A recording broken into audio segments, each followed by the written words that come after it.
Hello, everyone. I'm Yana, a product manager at Matterbeam, and today I'm going to show you a new feature called Stream Joins that enables you to do stateful transformations in Matterbeam. Over here, we have a Salesforce collector pulling in 4 Salesforce objects that are becoming data sets. We have opportunities that we can preview the schema of this data set here and explore what the records look like. We notice that account ID comes in, but there's no account name. That data is on the account object. So what we want to do is pull in some of the fields from the account data set to the opportunities data set. Now we can do that by creating a transformation, branching off of the opportunity data set. Let's name this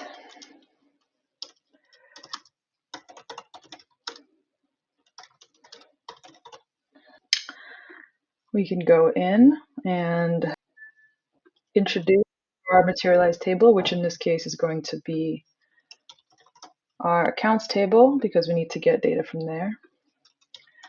I know our primary key is account ID, and I'm just going to name this accounts to stay consistent.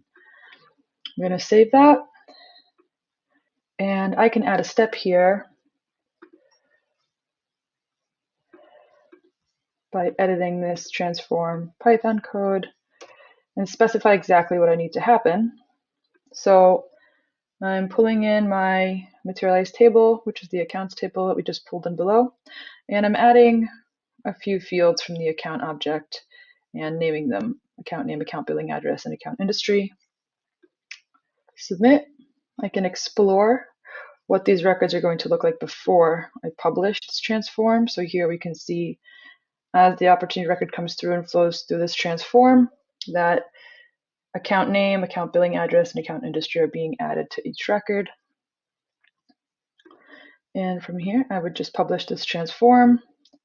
We see it was successful. Go back to the studio, and we can see that it is running below.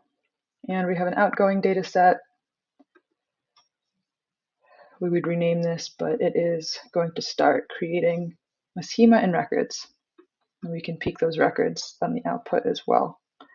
And that's it. Thanks for watching.